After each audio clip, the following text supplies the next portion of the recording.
Hello friend, मैं से कहते शाम जी नॉलेज प्रो में आप सभी का फिर से स्वागत करता हूं। तो सीवीटी 2021 का क्वेश्चन आप लोगों का काफ़ी दिन से कमेंट आ रहा था कि सर जो है इस पर जो है वीडियो बनाइए, आलोचना कीजिए। तो फाइनली वीडियो बनाने जा रहा हूं। प्रीवियस आप जो है 90 नंबर से लेकर 120 तक वीडियो किया हूं। अब जो है 120 से लेकर अंत तक का वीडियो बनाने जा रहा हूं। तो वीडियो से लास्ट तक जुड़े रहिए, आपका सभी डाउट जो है क्लियर हो पाएगा। और इसका केवल आंसर नहीं, पूरी आलोचना के माध्यम से आपको जो है एक एक आंसर बताया जाएगा। तो वीडियो से जुड़े रहें। अगर आप सीवीटी लाइव क्लास ज्वाइन करना चाहते हैं जो जूम ऐप्स पे होता है, तो मुझे इंस्टाग्राम पे संपर्क करें। मैं वहाँ पर आपको डिटेल्स बता दूंगा कि कैसे आप जो है लाइव क्लास से जुड़ सकते हैं मेरे साथ। ठीक है, तो इंस्टाग्राम आईडी है इसके एहतेशाम.बाबू, इस पर संपर्क करें। मैं वहाँ पर डिटेल प्रोसीजर बता दूंगा कि आप किस प्रकार जो है जुड़ सकते हैं, व्हाट्सएप ग्रुप पे जुड़ सकते हैं, जूम ऐप्स पे जुड़कर क्लास कर सकते हैं। ठीक है, सीबीडी हिंदी का क्लास होता है। अब चलिए अब 121 से जो है आलोचना करते हैं। चलिए एक एक क्वेश्चन को देखते हैं। 121 नंबर क्वेश्चन, मुनिब की चाकर केही हेले मो समस्यार समाधान करिपारिले नाही, इस वाक्य का हिंदी में सही अनुवाद कीजिए। देखिए ये उड़िया पे दिया है। आपका जो प्रीवियस सीबीटी था 2021, आपका हिंदी पेपर जो है 60 मार्क्स का था। ठीक है, 60 मार्क्स का था, अब हो गया है 100। तो ट्रांसलेशन 5 ट्रांसलेशन आता था जब 60 मार्क्स का सिलेबस था। अब वही सिलेबस को 100 कर दिया है, तो इस बार ट्रांसलेशन 5 से ज़्यादा हो सकता है। तो इसलिए प्रिपरेशन अच्छी तरह से कीजिए। देखिए आपको कौन सा आंसर सही लगता है। देखिए मुनिब की चाकर के ही हेले मो समस्यार समाधान करिपारिले नहीं, मालिक या चाकर। देखिए चाकर शब्द नहीं, ये नौकर होगा, तो यहीं पर ए नंबर ऑप्शन नहीं होगा। बी नंबर देखते हैं, मालिक या नौकर कोई भी मेरी समस्या का समाधान किया, एठी अच्छी करिपारिले नहीं, तो बी नंबर भी करेक्ट नहीं है।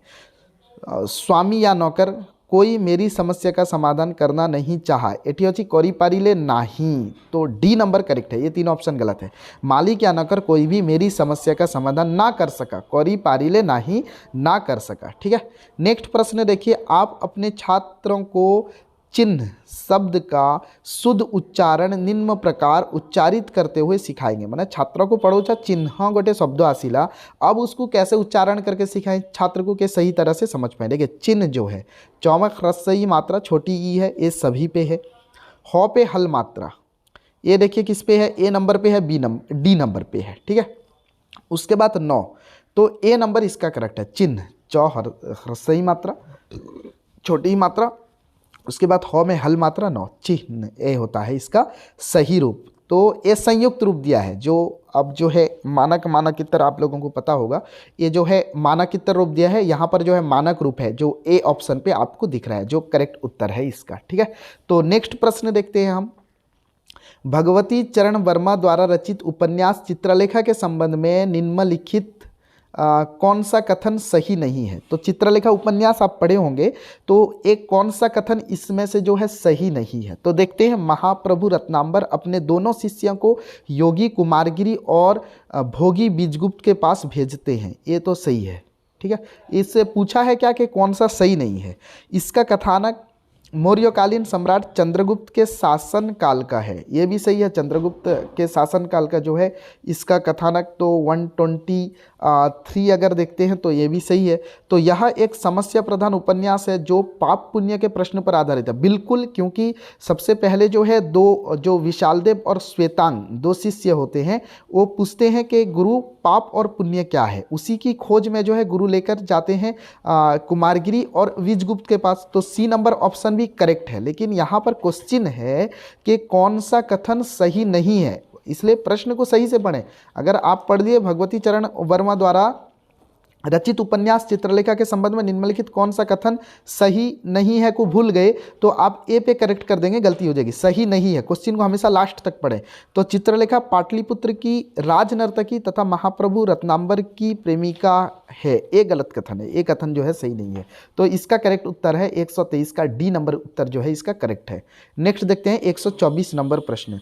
नागार्जुन बहुत दिनों के बाद, नागार्जुन द्वारा लिखित जो है बहुत दिनों के बाद कविता में कौन सा काम अपने गांव में जी भरकर कर पाने की बात नहीं करते हैं? कवि जो कहते बहुत दिनों बाद सूंघे मैंने मौलश्री के ताजे तट के फूल, बहुत दिन के बाद ताल मखाना खाया, पगडंडी के धूल चंदन स्पर्शी धूल को स्पर्श के, वो कविता आप पढ़े होंगे।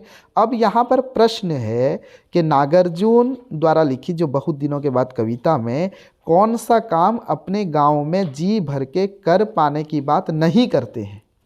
ठीक है, याद रहे, नहीं करते हैं यानी कविता पे जो नहीं है। तो देखते हैं इसका कौन सा करेक्ट आंसर होता है। तो ए नंबर पे दिया मौलश्री के ढेर ताजे फूलों को सूंघना, ये तो है कविता पे। कवि बोलते हैं कि बहुत दिनों के बाद मैंने मौलश्री के ढेर सारे ताजे तट के फूल सूंघे हैं, तो ए इसका करेक्ट है। लेकिन यहाँ पूछा है कौन सी बात नहीं है, तो ए नंबर नहीं होगा क्योंकि ए नंबर कविता पे है। बी नंबर धान कुड़ती किशोरियों की सुरीली तान और सुन, ये भी सुन पाए हैं, तो ये भी कविता में है, तो इसका आंसर बी भी नहीं होगा। अब सी देखते हैं, गांव के कीचड़ भरे तालाब में बार बार गोते लगे, ये नहीं है। वहां पर है गांव की पगडंडी की चंदन वर्णीय धूल को छुए हैं, लेकिन सी नंबर ऑप्शन जो है वो कविता के अंतर्गत नहीं है। बहुत दिनों के बाद कविता, आप चैनल विजिट कर सकते हैं जीएच नॉलेज प्रो, इसके प्लेलिस्ट पे भी आपको मिल जाएगा। सीबीटी ओएसएसटीटी हिंदी वाला जो प्लेलिस्ट है, बहुत दिनों के बाद कविता जो है आपको मिल जाएगा व्याख्या सहित, वहाँ देख लेना, ठीक है। तो इसका सी करेक्ट आंसर है क्योंकि सी जो है उस कविता के अंतर्गत नहीं है। नेक्स्ट देखते हैं, ये गया 125, तो नेक्स्ट देखते हैं 124 गया, सॉरी 125 देखते हैं। सूर्यकांत त्रिपाठी निराला ने अपनी कविता संध्या सुंदरी में संध्या को निम्नलिखित किस विकल्प में आए व्यक्ति यानी वस्तुओं के साथ तुलना की है? यानी संध्या की तुलना कवि निराला ने किसके साथ की है? बस क्वेश्चन यही है, लेकिन बहुत बड़ा कर दिया है। यहाँ लिखा है सूर्यकांत त्रिपाठी निराला ने अपनी कविता संध्या सुंदरी में संध्या को निम्नलिखित किस विकल्प में आए, निम्नलिखित जो विकल्प दिया है 4 विकल्प, किसके साथ तुलना की है? तो 125 देखते हैं। परी लता छाया, यही करेक्ट आंसर है इसका। नदी अप्सरा निरवता, ये नहीं है। अप्सरा देवी निरवता नहीं, सुंदरी निरवता नदी नहीं। तो इसका ए नंबर इसका करेक्ट है। परी सी, लता सी, छाया सी, वो जो संध्या सुंदरी कविता देखना पढ़ना आप, उस पर लिखा हुआ है, उसके आधार को समझना। तो कवि निराला ने इसके साथ तुलना की है, ए नंबर इसका जो है करेक्ट उत्तर है। नेक्स्ट देखते हैं 126 नंबर प्रश्न जो है इसको देखते हैं। कवि सुमित्रानंदन पंत का प्रथम रश्मि कविता के आधार पर बताएं। कवि सुमित्रानंदन पंत की प्रथम रश्मि कविता के आधार पर बताएं कि निम्नलिखित किन पंक्तियों से रात्रि में होने वाली क्रियाओं का संकेत मिलता है? जो प्रथम रश्मि कविता है उसके आधार पर निम्नलिखित किन पंक्तियों से रात्रि में होने वाली क्रियाओं का संकेत मिलता है? तो देखते हैं किससे जो है क्रियाओं का संकेत मिलता है। यहाँ पर 4 ऑप्शन दिया है देखिए, और 4 ऑप्शन का फिर से दे दिया है, केवल आई और थाड़ई, टू आई थाड़ई, आई टू आई ऐसे दे दिया है। तो हम पहले 4 ऑप्शन में देखते हैं कि कौन सा सही है। कमल क्रोड में बंधिता अली, ये सही है। वहाँ पर देखना प्रथम रश्मि कविता को कमल क्रोड में जो है बंधिता अली, कोक शोक से दीवाना लिखा हुआ है, तो ये सही है। शशि किरणों से उतर उतर कर दिया है कि पंक्तियों से रात्रि में होने वाली क्रियाओं का के कौन सा जो है, कौन सी क्रिया जो है रात्रि में हो रही थी, उस हिसाब से दिया है। तो कमल क्रोड में बंधिता अली, ये रात्रि की क्रियाएं हैं। शशि किरणों से उतर उतर कर, ये तो कामरूपी नवचर जो है उस चीज़ को समझाता है। यहाँ पर क्वेश्चन फिर से देख लीजिए। कवि सुमित्रानंदन पंत की प्रथम रश्मि कविता के आधार पर बताएं कि निम्नलिखित पंक्तियों से रात्रि में होने वाली क्रियाओं या संकेत मिलता है। यानी किस क्रिया से रात्रि का जो है, पंक्तियों से रात्रि में होने वाली क्रियाओं का जो है संकेत मिलता है। ये आई नंबर इसका करेक्ट है। और रात्रि की क्रियाएं सोई थी तू स्वप्न नीड़ में, ठीक है, तो इसका भी आंसर मिलता है, यानी ठाड़ई मिलता है। उसके बाद जो है कूक उठी सहसा, ये सुबह के होने की एक सूचना थी। तो रात्रि की क्रियाएं दिया है, तो मेरे ख्याल से आई और ठाड़ई जो है इसका करेक्ट उत्तर है, ठीक है। तो देखते हैं यहाँ पर होने वाली क्रियाओं का संकेत मिलता है, तो इसके आधार पर आई और थर्ड, यहाँ पर ए ऑप्शन जो है इसका करेक्ट है 126 नंबर प्रश्न का। नेक्स्ट देखिए प्रश्न 127 विद्या प्लस आलय। तो विद्यालय शब्द में कौन सी संधि है? ये बहुत ही सिंपल था, लेकिन यहाँ पर स्वर संधि के अंतर्गत बहुत सारा पार्टीशन कर दिया है, बहुत सारा डिवाइडेशन है। तो स्वर संधि का जो वर्गीकरण है आपको उसको भी समझना होगा। तो क्वेश्चन नंबर 127 में ये विद्या प्लस आलय दोनों आ है, तो दीर्घ स्वर संधि है। ठीक है, दोनों बड़ी मात्रा है, तो ये जो है दीर्घ स्वर संधि के अंतर्गत है। नेक्स्ट क्वेश्चन देखिए, क्वेश्चन नंबर 128। यहाँ देखते हैं क्वेश्चन नंबर 128। सूची में दिए गए मुहावरों को सूची अच्छा पहले देखिए सूची 1 दिया है और राइट साइड पे जो है सूची 2 दिया है। तो इसलिए सीबीटी क्वेश्चन जो पूछता है उस पर आपको बिल्कुल कंसेप्ट क्लियर होना पड़ेगा, पूरा बेस लेवल से पढ़ना होगा, तभी जाकर आप जो है किसी प्रश्न का उत्तर दे पाएंगे। आपको बेस लेवल की पढ़ाई चाहिए, पूरा जो सही तरह से आप पढ़ सकें, जो आपका कंसेप्ट क्लियर हो सके, इस प्रकार पढ़ेंगे तभी जो है आंसर दे पाएंगे। तो इसलिए सीबीटी लाइव क्लास भी है, अगर मेरे साथ जुड़ना चाहते हैं, मेरा क्लास लेना चाहते हैं तो इंस्टाग्राम पे मैसेज करें, मैं वहाँ पर आपको जो है डिटेल्स बता दूंगा कि किस प्रकार जो है आप सीबीटी लाइव क्लास से जो है जुड़ सकते हैं। ठीक है, तो यहाँ पर सूची में आई में कुछ दिए गए हैं मुहावरे और उनके अर्थ जो है टुआई में है, सुमेल करें तथा नीचे दिए गए फुटों को चुनकर सही उत्तर दें। देखिए आई पे कुछ मुहावरे हैं और टुआई पे जो है उसके क्या चीज़ दिए गए हैं ना, उसके अर्थ दिए गए हैं। अब इससे हमें जो है सुमेल करना है। तो हम पहले क नंबर देखते हैं, आपे से बाहर होना। तो आपे से बाहर होने का मतलब है क्रोध में मर्यादा लांघ जाना, यानी क नंबर का थाड़ाई से है। और ख नंबर देखते हैं, थाली का बैगन, यानी सिद्धांतहीन व्यक्ति। उसके बाद ग नंबर देखते हैं, 5 उंगली घी में होना, यानी लाभ होना। तो क के साथ थाड़ाई, ख के साथ आई और ग के साथ जो है आई भी। तो यहाँ पर सी नंबर जो होगा इसका करेक्ट उत्तर होगा, 128 नंबर का सी नंबर जो है करेक्ट उत्तर। नेक्स्ट देखते हैं क्वेश्चन नंबर 129, 129 नंबर प्रश्न, अत्याचार शब्द में लगा उपसर्ग। 129 नंबर प्रश्न, अत्याचार शब्द में लगा उपसर्ग। तो अति उपसर्ग है, ये बहुत ही सिंपल है। ठीक है, तो ए नंबर जो है इसका करेक्ट उत्तर है। नेक्स्ट प्रश्न देखते हैं, महात्मा गांधी पाठ पढ़ाने से पूर्व छात्रों के पूर्व ज्ञान परीक्षा हेतु आप निम्नलिखित में से कौन सा प्रश्न पूछेंगे? यानी आपको महात्मा गांधी के विषय में पढ़ाना है। अब छात्र का पूर्व ज्ञान क्या है उसके जानकारी के लिए आपको कौन से प्रश्न पूछना है? तो ए नंबर देखिए, छात्रों गांधी जी के बारे में एक एक वाक्य बताओ। तो यही सही होगा। फिर भी देख लेते हैं चारों ऑप्शन को। गांधी जी भारत लौटकर सबसे पहले कौन सा काम अपने हाथ में लिया था? नहीं, हम पढ़ाने वाले हैं, अगर पढ़ा देते तो ये प्रश्न पूछ सकते थे।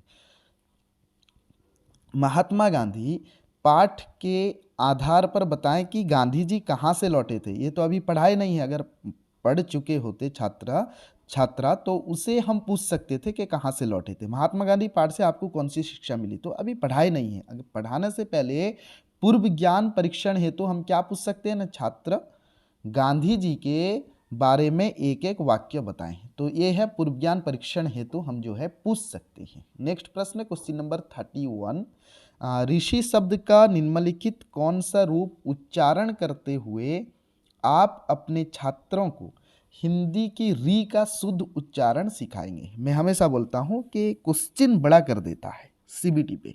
यहाँ पे सिर्फ री का उच्चारण रूप क्या है वही पूछा है, दूसरा कुछ नहीं। लेकिन पूछ दिया है क्या ना, ऋषि शब्द दे दिया है। अब आप छात्रों को पढ़ा रहे हैं, सही उच्चारण करना है, आप कैसे सिखाएंगे? इतना लंबा कर दिया है क्वेश्चन को। तो री का सही उच्चारण क्या है आप जानते हैं, रॉ में ह्रस्वई मात्रा, यानी रॉ में छोटी ई री का उच्चारण है। तो देखिए रॉ में छोटी ई कहाँ है, यहाँ डी नंबर पे मिल जाएगा। तो ऋषि हो गया, खत्म इसका आंसर। तो ऋषि शब्द जो है रॉ में छोटी ई और मूर्धन्य स में हर्ष। यहाँ ऋषि पे भी देखिए मूर्धन्य स में हर्ष ही है, तो यहाँ भी वही छोटी ई होगा। और रॉ में छोटी ई जो है री का उच्चारण है। कभी कभी डायरेक्टली क्वेश्चन पूछ देता है वो SSTT पे, आप देखना प्रीवियस कई साल में पूछा है कि री का जो है सही उच्चारण क्या है। तो रॉ में ह्रस्वई मात्रा यानी छोटी मात्रा इसका सही उच्चारण है। ठीक है, तो और एक बात, आप अगर लाइव क्लास में मुझसे जुड़ना चाहते हैं जो जूम ऐप्स पे होता है, आप मुझे इंस्टाग्राम पे चैट कर सकते हैं, मैं वहाँ पर आपको डिटेल्स बता दूंगा कैसे सीबीटी लाइव क्लास में आप जुड़ सकते हैं। नेक्स्ट प्रश्न देखते हैं क्वेश्चन नंबर 132। ठीक है, आपने छात्रों को निम्नलिखित, हाँ 132 देखिए ऑप्शन दिया है, फिर उसके बाद और कुछ ऑप्शन भी दे दिया है। तो क्या दिया है यहाँ पर, थोड़ा से जूम आउट कर देते हैं, इसको समझते हैं कि आपने छात्रों को निम्नलिखित वाक्यांशों यानी वाक्य देकर उनमें से सिर्फ कहावतें को पहचानने के लिए कहा। यानी 3 वाक्य जो दिया है उसमें से कौन सी कहावत है, हम इसी को पहले देख लेते हैं। कहाँ राजा भोज, कहाँ गंगू तेली, ये जो है कहावत है। नाच ना जाने आंगन टेढ़ा, ये भी कहावत है। दाल ना गलना, इसका निर्दिष्ट अर्थ, तो ये जो है मुहावरा है। तो छात्रों द्वारा किया गया कौन सा उत्तर सही है, यानी आई टू आई जो है सही है। तो इसमें से हम देखेंगे कहाँ है आई टू आई सही, बी नंबर पे देखिए आई टू आई और थर्ड आई तीनों कहावतें, नहीं ये गलत है। हाँ डी नंबर पे देखिए आई और टू आई जो है कहावतें हैं, तो ये इसका करेक्ट आंसर है डी नंबर। नेक्स्ट क्वेश्चन देखिए, क्वेश्चन नंबर 133 नंबर प्रश्न। कवयित्री सुभद्रा कुमारी चौहान की कविता झांसी की रानी के आधार पर बताएं कि झांसी की रानी के पराजय का क्या कारण था। यानी झांसी की रानी का पराजय का क्या कारण था, उसका अंत में अगर हम उस कविता को देखते हैं तो घोड़ा जो है लांग नहीं पाया उस नाले को। तो इस हिसाब से हम सी नंबर प्रश्न देखते हैं। सामने कविता के अनुसार, देखिए इतिहास के अनुसार नहीं दिया, अगर हम इतिहास के पन्ने को खोजते हैं तो बहुत सारी चीज़ें मिल जाएंगी इस पे।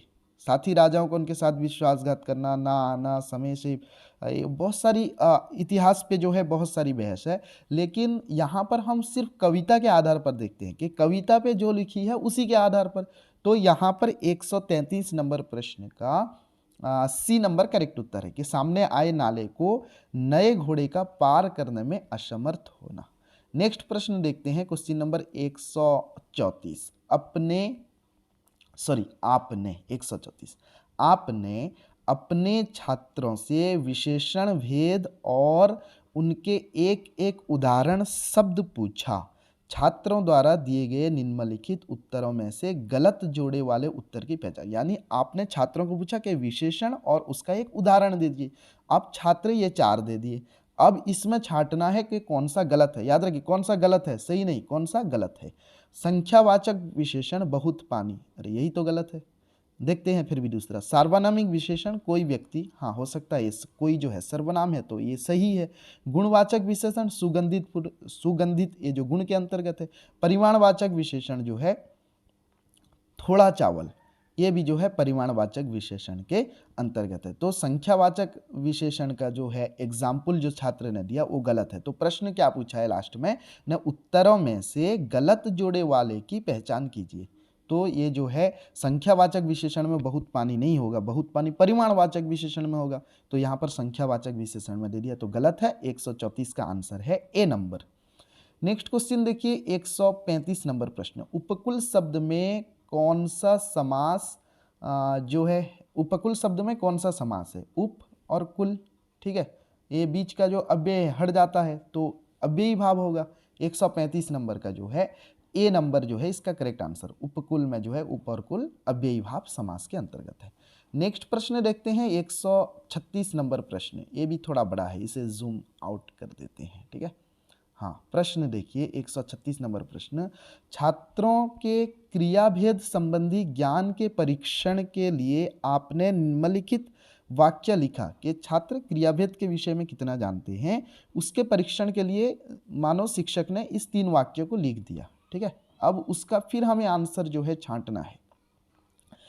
उपर्युक्त वाक्य में से आप कौन से वाक्य संयुक्त क्रिया ज्ञान के परीक्षण के लिए ले सकते हैं। ये जो 3 वाक्य है आई टू आई थर्ड, ये देखें इसमें कौन सा वाक्य जो है आप संयुक्त क्रिया ज्ञान के परीक्षण के लिए ले सकते हैं। यानी कौन से वाक्य में संयुक्त क्रिया है हम उसी को ही लेंगे, सही है ना। कौन से वाक्य में संयुक्त क्रिया है उसे पहले देखते हैं, ठीक है।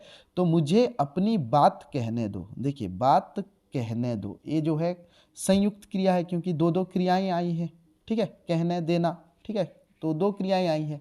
अब टू आई देखते हैं यहाँ पर। शिक्षक ने छात्रों से पूछा, ये संयुक्त क्रिया नहीं है, एक ही है।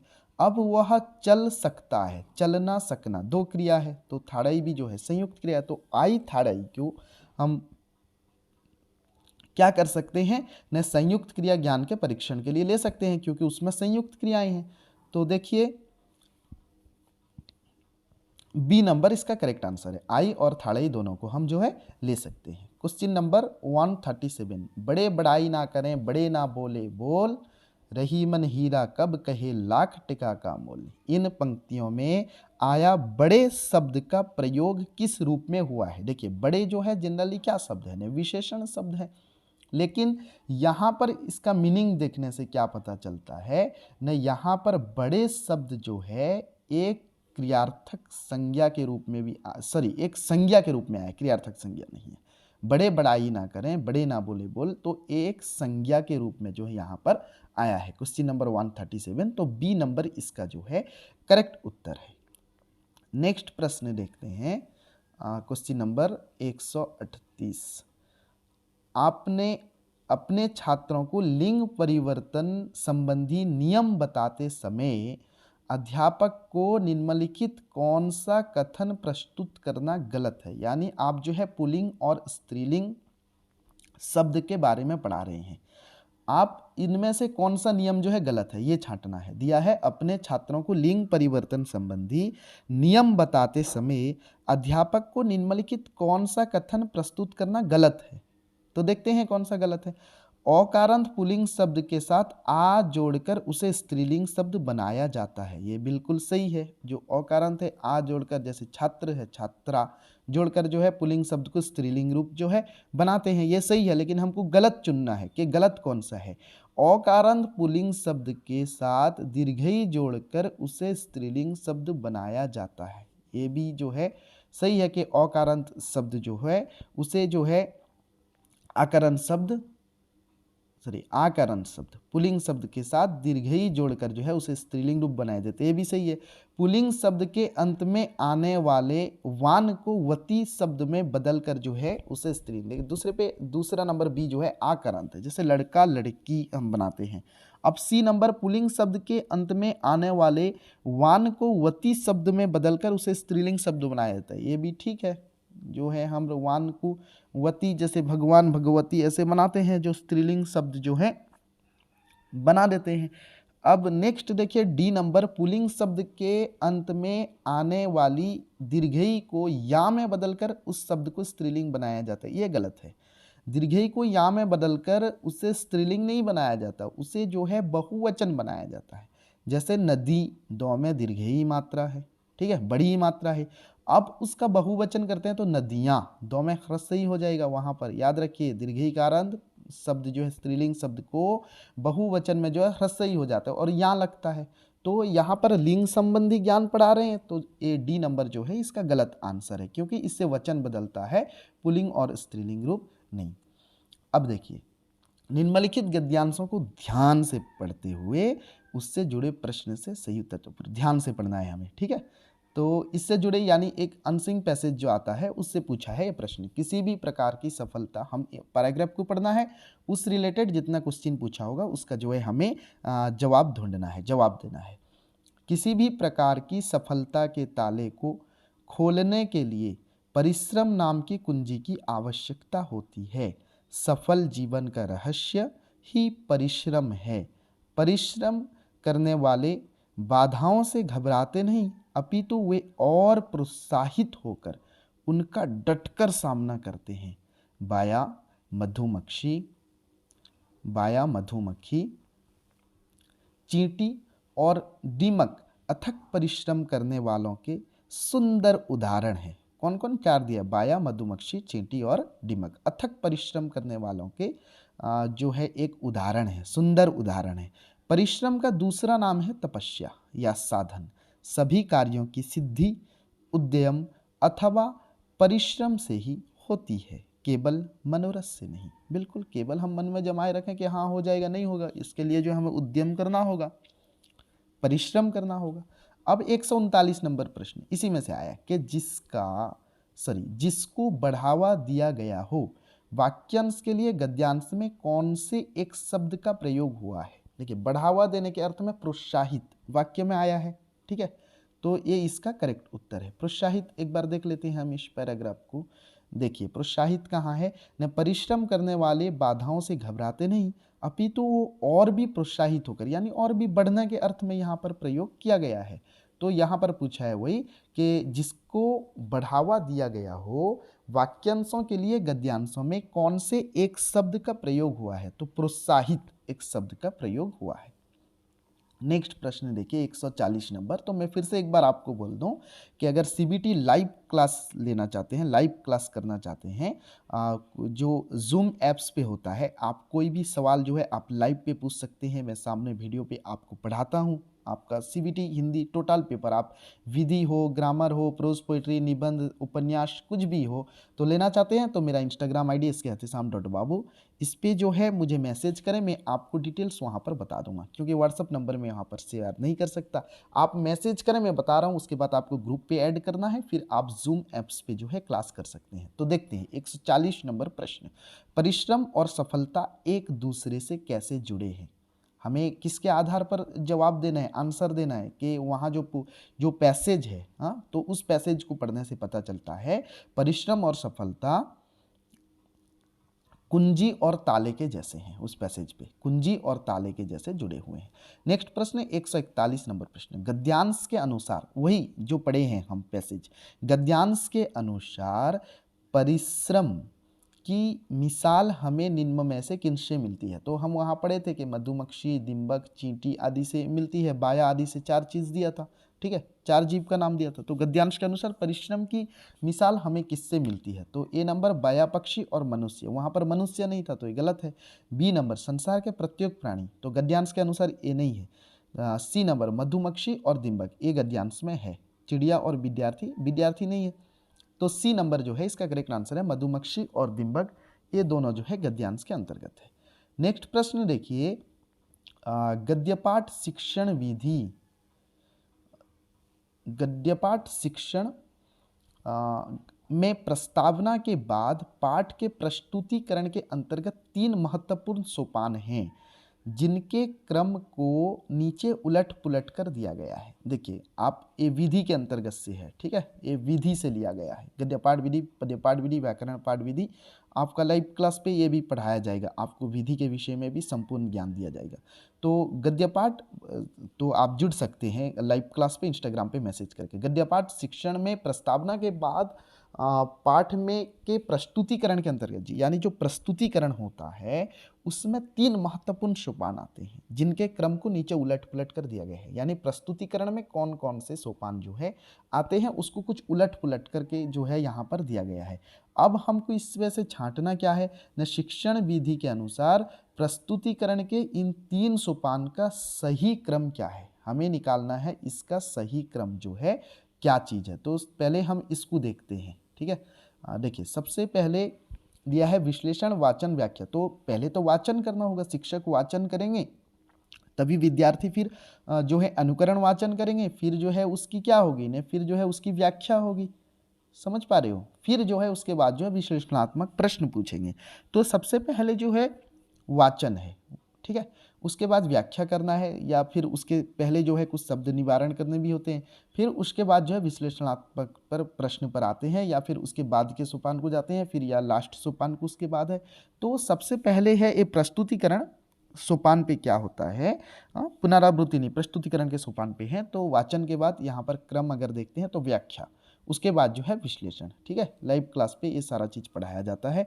तो अब वाचन, व्याख्या यानी 2i, 3i, उसके बाद जो है आई। तो इसमें से देखते हैं डी नंबर इसका करेक्ट उत्तर है, ठीक है। नेक्स्ट प्रश्न देखते हैं 143 नंबर प्रश्न, यदि हिंदी सीखने वाला कोई एक छात्र चक्षु शब्द का उच्चारण, तो मैं फिर से बता दूं, जो मेरा इंस्टाग्राम आईडी पे आप कांटेक्ट कर सकते हैं लाइव क्लास जुड़ने के लिए, जो लाइव क्लास जूम ऐप्स पे होता है।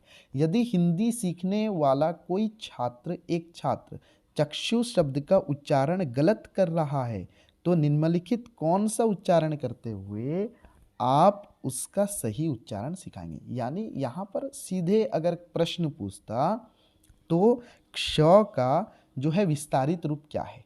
क्ष जो है क और मूर्धन्य स के मेल से बना है, याद रखना। 4 जो है संयुक्त व्यंजन है। आप जाकर मेरा प्लेलिस्ट चेक कर सकते हैं, वहाँ जो है हिंदी ध्वनियाँ, वर्णमाला रिलेटेड आपको काफ़ी सारा वीडियो बहुत सारा मिल जाएगा। उसमें देखना क्ष, त्र, ज्यों, स्र, ये जो 4 संयुक्त हैं। क्ष किसका किसका रूप है? न क प्लस मूर्धन्य स का रूप है। त्र जो है त प्लस र का रूप है। ठीक है, सबके पहले में हल मात्रा, त हल मात्रा प्लस र का रूप है। ज्यों जो है ज में हल मात्रा प्लस न्यों का रूप है। स्र जो है तालव्य स में हल मात्रा प्लस र का रूप है। तो यहाँ पर क्ष किसका रूप है? न क प्लस स। तो चक्षु उच्चारण कैसे होगा? सी नंबर देखिए, तो इसका उच्चारण करेक्ट कौन सा होगा? ना चक्षु। तो 143 नंबर का करेक्ट उत्तर है सी, चक्षु। ठीक है, 144 नंबर प्रश्न देखिए, निम्नलिखित वाक्य को आपने बोर्ड पर लिखा और उसके रेखांकित शब्दों के पारस्परिक संबंध के बारे में छात्रों से प्रश्न पूछा।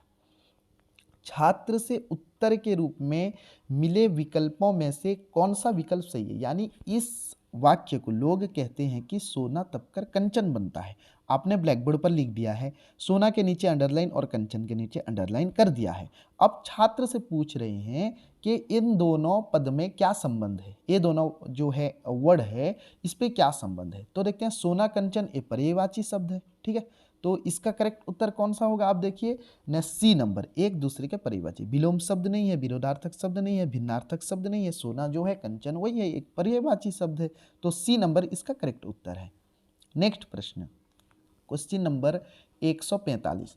व्याकरण शिक्षण के समय यदि कोई अध्यापक अपने छात्रों से, ठीक है, व्याकरण शिक्षण के समय यदि कोई अध्यापक अपने छात्रों से उदाहरण की सहायता से व्याकरण के सामान्य सिद्धांत निकालते हैं तो वह निम्नलिखित कौन सी प्रशिक्षण प्रणाली को अपना रहे हैं? देखिए, उदाहरण के माध्यम से नियम निकालना या सिद्धांत जो दिया है वही व्याकरण पढ़ा रहे हैं, उदाहरण से नियम पर आना, और एक है नियम बताकर उदाहरण पर जाना, दो चीज है। तो जो बेटर विधि क्या है?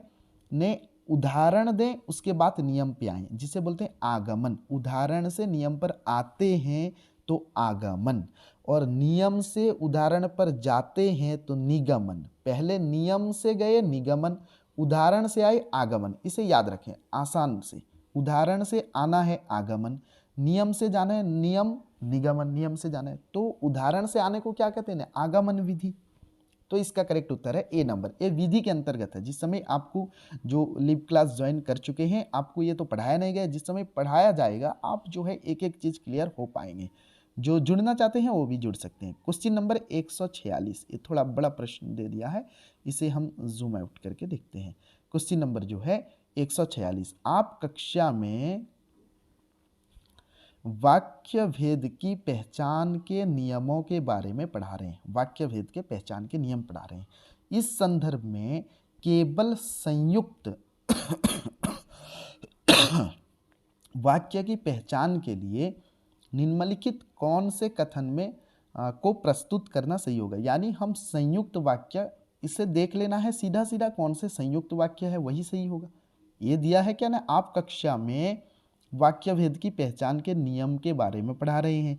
इस संदर्भ में केवल संयुक्त वाक्य की पहचान के लिए निम्नलिखित कौन सा कथन प्रस्तुत करना सही होगा? यानी संयुक्त वाक्य कौन से में है देख लेना है हमें, उसके बाद जो है दूसरी कोई चीज ही नहीं है, तो संयुक्त वाक्य कौन से हमें देखना है। इस प्रकार के वाक्य में केवल एक उद्देश्य और एक विधेय होता है। नहीं, एक उद्देश्य एक विधेय अगर होगा वो क्या हो जाएगा? नहीं, वो सरल वाक्य हो जाएगा, संयुक्त वाक्य नहीं होगा। दूसरे पर देखते हैं, इस प्रकार के वाक्य के दोनों उपवाक्य मुख्य या स्वतंत्र होते हैं। हाँ, इस प्रकार का वाक्य ये जो सही है, दोनों वाक्य मुख्य होते हैं और स्वतंत्र होते हैं। थाड़ई, इस प्रकार के वाक्य के दोनों उपवाक्य एक दूसरे पर आश्रित नहीं होते। हाँ, ये भी सही है। अगर आश्रित हो जाते हैं वो फिर मिश्र वाक्य के अंतर्गत हो जाएगा, इसमें आश्रित नहीं होते। ये आपको लिव क्लास पे अभी भी ये पढ़ाया नहीं गया है, तो आप जो है इसके लिए चिंता मत करें, वेरी सिंपल है ये। मैं आपको बिल्कुल बढ़िया से समझाऊंगा ट्रिक्स के साथ, आप समझ जाएंगे वाक्य के भेद और अर्थ के आधार पर जो है वाक्य सारी चीज़ आप समझ पाएंगे। ठीक है, तो टू आई थाड़ाई जो है सही है, बाकी आई जो है गलत है। तो इस हिसाब से जो है हमें प्रश्न क्या है कि कौन से कथन को प्रस्तुत करना सही होगा, तो टुआई थाड़ाई कथन को जो है प्रस्तुत करना सही होगा, क्योंकि टुआई थाड़ाई जो है सही है, ठीक है, डबल आई और थाड़ाई जो है सही है, तो बी नंबर इसका करेक्ट आंसर है।